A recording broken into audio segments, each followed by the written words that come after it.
Hello, everyone. Welcome to GA's Tea Time. We discuss all things General Hospital. If you haven't already, please hit the bell notification. The like and subscribe really helps the channel. And I want to send a special thank you for everybody that has already subscribed. So, guys, let's get our teacups, let's get our snacks, and let's get ready to discuss our favorite characters. General Hospital Daily Recap, Tuesday, March 17th, 2026. So, guys, we had a bunch of folks in this episode. We had some Diane, some Valentin, some Carly. Let's see what our favorite bunch of characters are up to. Sonny took Alexa's advice and talked to Diane about his legal matters. So he was telling Diane that she's still going to be his lawyer, but he wanted Rick to handle the less legitimate side of his business, allegedly. And Diane wasn't really happy about it. Diane was kind of like, I've gotten you out of a bunch of pinches before. She's like, I'm a good lawyer. What are you doing? So Sonny is like, it's about family. He wants to get closer to his brother Rick and stuff like that. As I look more and more into the storyline and how people are not really trusting Rick, I'm starting not to trust Rick. I get it. I want him to be part of his family. I hope that he is being legitimately 100% truthful, that he wants to get close to Sonny and his family and everything like that. And everybody's just family, family. But I don't know. I feel like Rick might be plotting something. I hope not. I'm gonna keep my fingers crossed on that. But anyway, Diane was just, she was kind of really taken aback by this. I'm really kind of taken aback because Diane is no joke. She's gotten Sonny off of things that he should have been sitting in jail for like 800 years. So he's really being real trusting by putting Rick in charge of his legal matters for the less legitimate side of his business. So we'll see where this goes, but I really am hoping that Rick is being honest and that he just wants a relationship. He has turned his life around and he's not out for vengeance. So we'll see what happens with this. Valentine was waiting for Carly in the dark. She turned on the kitchen light and he's standing there. I'm like, that's a bit creepy. But Carly was right. She's like, you can't do this. I might come home with somebody. She does have people coming in and out of her house. But Valentine just kind of wanted to check in on her and see if she was okay, especially after the night that they were together and stuff like that. And she was like, no, she's good. She don't think that he took advantage of her. Look, but I need some more taking advantage. Like, they had this conversation and he went upstairs. I'm like, wait a minute, no, no, no. You don't need to go upstairs. Take her upstairs with you. So, but anyway, we'll see what happens with this. But he was really just doing a check in with Carly and let her know that he's there with her. And, it was funny too. He did make a statement. He was like, Jason didn't kill me. And he did say that if anything happens to her, to Valentine said, Jason said to Valentine, if anything happens to Carly, he is going to kill him. So Carly kind of smiled with that. But Valentine went upstairs. There was no extra hotness going on. We'll see what happens with where this progresses to. Guys, you know what you should do? You should hit that subscribe button because it really helps the channel. Well, Jordan came home and she was telling Curtis that she's not pregnant, right? Curtis was looking at her like, well, I didn't know you was trying to find out if you were pregnant or not. So, but she told Curtis the whole rundown and that Stella was there for her and she went and took the pregnancy test, but she's not pregnant and that, the conflict that could have caused and stuff like that. Then she told him that Portia knew and that Portia, didn't, she was grateful because Portia didn't call him and try to cause some drama and stuff like. My thing here, this is how I know their relationship, that Jordan and Curtis relationship is not going to last. The majority of their conversation was about, I'm so glad I can be honest with you. And he's like, I'm so glad that you're honest with me. And I'm so glad. There is not that much honesty in the world, okay? I'm telling you now, this relationship is already on the clock. I don't know how much longer they're going to last because Curtis, with his unbelievable standards, is this the only thing that works for you to keep your relationship together? I'm not saying that people need to lie and stuff like that. They shouldn't be lying and cheating and stuff. But it was all about them keeping being honest with each other. I don't know. Something about that just seems so fake.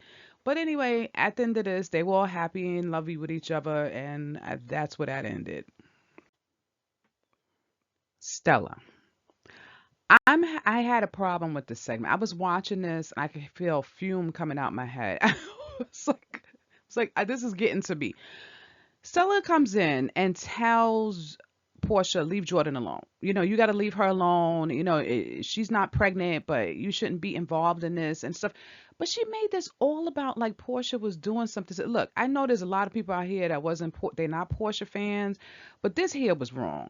So she basically was telling her, leave her alone. You're bothering her. And then she turned around and was like, you got to stop blaming Jordan for your marriage. So Portia did tell her, every time that Curtis needed a shoulder to line, to talk to and stuff like that, and stuff, Jordan was there. And Stella says, "Oh, well, they were friends, and of course he was going to reach out." No, you listen. A married man should not be off with his ex-wife telling her about stuff that's going wrong in his current marriage. That was between him and his wife. But whatever. So she was making Portia seem like everything was her fault. I do appreciate that Portia is saying now, you know what? Look, a lot of this that happened was my fault. I should talk to Curtis and things like that. I agree with that part. The part that I don't agree with is that she's making it seem like it was okay for Jordan to be floating around in this man's face. It was not okay for that. So, look, this is why I'm glad that Portia's not married to Curtis anymore. It doesn't make any sense. So, after I got done with the fume, maybe I'm wrong, guys. Let me know down in the comment section. I felt some kind of way about Stella blaming her solely for this. Yes, Portia was responsible for her marriage, part of her marriage falling apart. Curtis was the other half because he was sniffing around Jordan too, right? But the one part I did think that it was good that Stella brought attention to was that maybe it's making Isaiah feel some kind of way, and Portia was kind of like, you know what, maybe I should speak to Isaiah and let him know that I'm not hung up on Curtis anymore. So I appreciate that part, but I still don't think that it was Stella's place to be saying all this.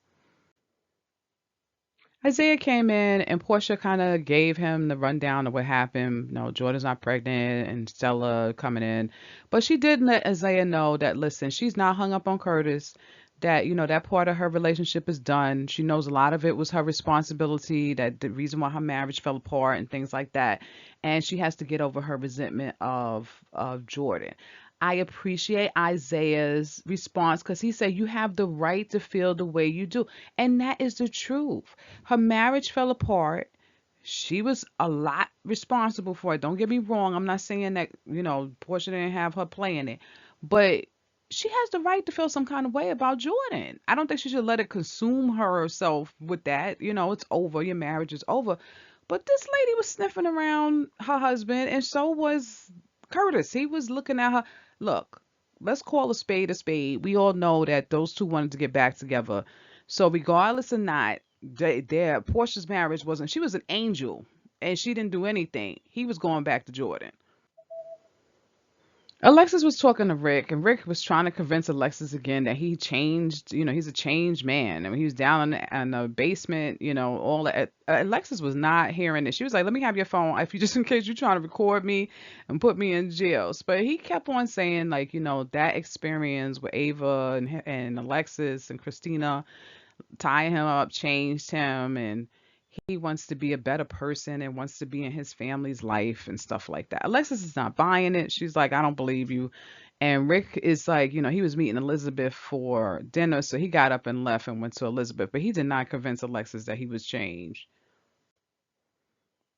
Diane and Alexis were catching up, and Diane did ask Alexis, "Did you tell Sonny to come talk to me?" And she said, "Yeah."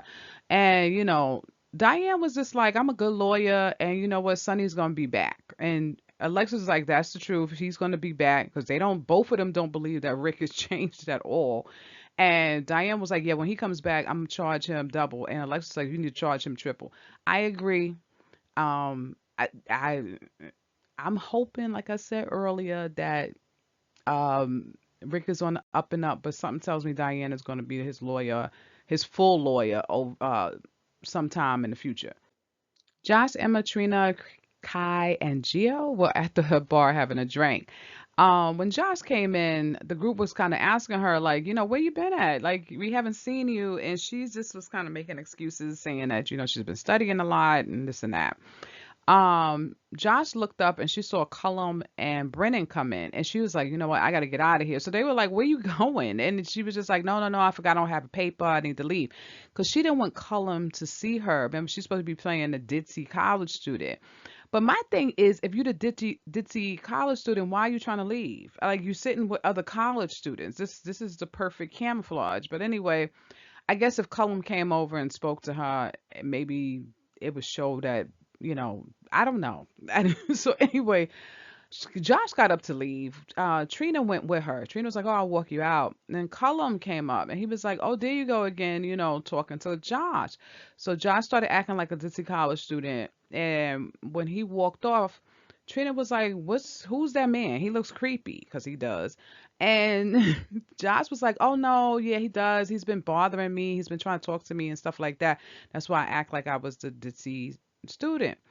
And Katrina was like, "We can get him thrown out." And then Josh was like, "No, no, no, no, it's okay, okay." And she left. But this shows you what's messed up. That Josh is part of this WSB. She's supposed to be over here with the other young people, having a drink, dating people, having a good time. She's off trying to take down these crooked behind people over here. And I'm like, and for what? They all crooked, so it's not even like you take down one, the next crooked person is just going to pop up. But she's in too deep, and she's lying to her friends, and she doesn't have a young person's life. She's over here living whatever this is. So we'll see where this goes. But I'm sure Colin already knows who she is. If he knows that she goes to PCU, I'm sure they checked into it. And did he say? I can't remember when she went to Windermere if she said that she was Lucas's niece. Because if she's Lucas' niece, he already. Anyway, all right, I'm gonna go. Brennan and Colin were catching up, and he just keeps asking Brennan like little things. He said something about Sidwell or whatever, but he already knows that Cullum is crooked. I think he's just trying to see what his responses will be. Um, in the interim of that, I guess he went to go get a drink, Brennan, and he went over to talk to Emma, and he was like, I wanted to say, how's your grandmother or something like that. Emma went off on him. She was like, you don't need to know that. That's about family business, right? So Brennan left. He should leave them alone. Emma don't want. I'm like, this girl's out. She's laughing and talking with her friends. Leave her be. Then Emma came over while he was sitting with Colum and started yelling at him and just like, you know what, it's all you guys' fault that my grandmother's the way she is, and she walked off. So Colum was just like, oh, it's a shame what happened to Anna, and how people break and stuff like that. Knowing that he's responsible for this. I can't wait till they take these people down. It's terrible. But anyway, poor Emma. She was telling Gio later on that she was just sorry that she couldn't just have a nice night just to rest and laugh and talk to her friends. Somehow they had to bring this up, and now she's back to feeling bad again. Sonny came over to check on Carly. He was just like, did Jason tell you he's leaving town? And Carly was like, yeah, he did. But she was shocked that he was leaving now, knowing what happened. But she stopped herself from telling Sonny that Josh is in the WSB. She was just saying, the thing with Josh and her had an argument. She didn't go into why. Um, Josh came over because she saw Sonny and Carly talking, and then she started yelling at her mother. And she was like, "This is what I'm talking about. You always covering for him.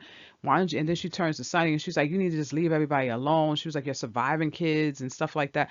Sonny is not going to leave his family alone. Look, her mother made a decision years ago to have kids with this man, to marry this man and stuff like that. I get it. She don't like him. He's dangerous, this and that. But the damage is done. Like, if there's any damage to be done, you can't send the kids away. You can't make these kids not his father. That, even if Sonny said tomorrow, I'm gonna get up and leave, and I'm not gonna have no contact. He has enemies, and they know who his children are. They're always gonna be interconnected. So Josh and his outbursts and stuff like that, I I don't like that they made her go back around to this is about Sonny. I'm like, this is silly. I'm like, oh, come on.